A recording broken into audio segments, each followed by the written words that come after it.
I remember that day. It was probably the most terrifying moment of my life. I remember my knees were shaking, my voice was trembling, I was getting choked while talking, and was probably the most overwhelming feeling of my life. But it is this moment that I think I've tucked deep into the shell of my heart, because I don't think I'll ever experience that kind of anxiety and nervousness and excitement and just the energy that I felt that day. It's been 10 years since then. I've kind of survived. You guys have been really amazing to me. The audiences have been amazing to me, and luck has favored me. मुझे इतने cheers मेरे कोई press conference में तो कभी सुनाई दिए नहीं. I don't know आज ये प्यार कहाँ से आ रहा है. But good evening, ladies and gentlemen. This very moment, this platform, all you guys took me back to 10 years when Sanjay ji had held a similar event to introduce Sonam and me to you guys. And I remember that day. It was probably the most terrifying moment of my life. I remember my knees were shaking, my voice was trembling, I was getting choked while talking, and was probably the most overwhelming feeling of my life. But it is this moment that I think I've tucked deep into the shell of my heart, because I don't think I'll ever experience that kind of anxiety and nervousness and excitement and just the energy that I felt that day. It's been 10 years since then. I've kind of survived. You guys have been really amazing to me. The audiences have been amazing to me, and luck has favored me. So I'm here today to introduce the new YRF boy, Aadar Jain. Yes, I know he is Raj Kapoor's grandson, and his brothers and uncles and sisters, and any relationship that you can think of are actors and are from the film industry.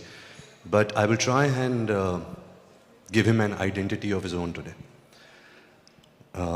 This may sound a little Wikipedia-ish, but I won't take that long. It'll probably be 45 seconds, and I'll stop then. So Aadar Jain was born to Manoj Jain, a businessman from South Bombay, and Reema Jain, my aunt. His brother Arman Jain is also an actor. He was the lead in Lekar Hum Deewana Dil. I have no idea why all of us are actors. I really don't.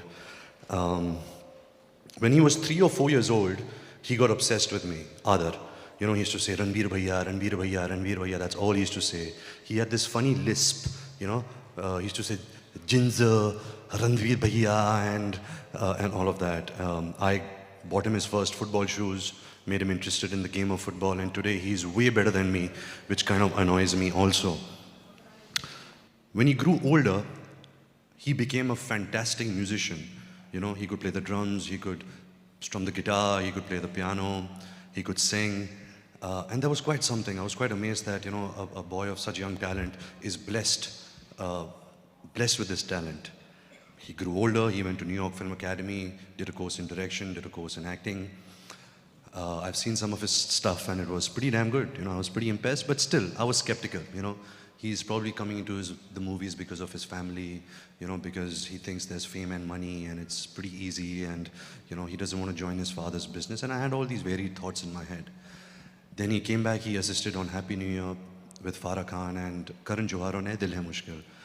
And I was, of course, the lead actor in that film, and I was just looking at him like a hawk, because I wanted to reprimand him. I wanted to take him in a corner, give him advice, shout at him, tell him, what are you doing? This is not the way how it works. This is not how you're supposed to be. Fortunately, unfortunately, he really didn't give me a chance to do that. He was very diligent at his work. He was good with his suggestions. They were cinematic. They were logical. I was impressed. We finished the film. A couple of months later, he gives me a call and says that, listen, I have not told you this, but I've been auditioning with Shanu, the casting director for all Yash Raj films, for the last 3 or 4 months, and I think I have bagged Habib Faisal's next film for Yash Raj banner. And I felt a lot of pride, I felt a lot of joy, a lot of gratefulness. At the same time, I was really nervous and anxious, not knowing, where this boy would land up, not knowing how he would be accepted. It is a funny industry. Yes, the privilege that he comes from, the platform that he has, will spark a debate about the insider, outsider, nepotism. and all of that. But I'm going to just keep that aside for right now. It's eventually we will talk about it. Eventually, I guess he will have to face it.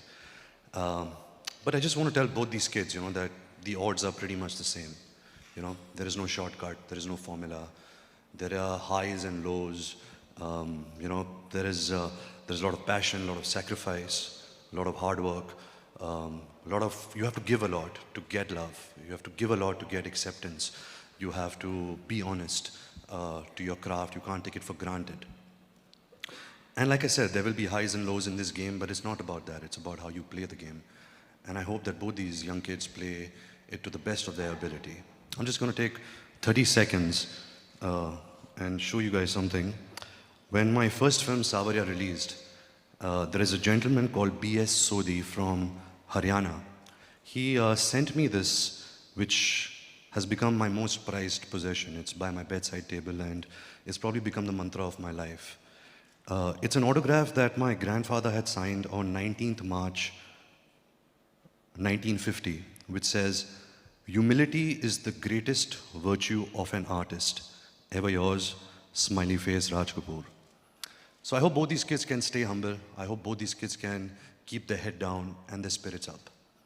So without further delay, let's cue in to see something of Adar before we call him out. And let me just tell you, I don't know if my son or daughter will join films, and I don't know if I'll have a Lion King moment. So this is my moment. So I'm extremely proud and really happy to be here.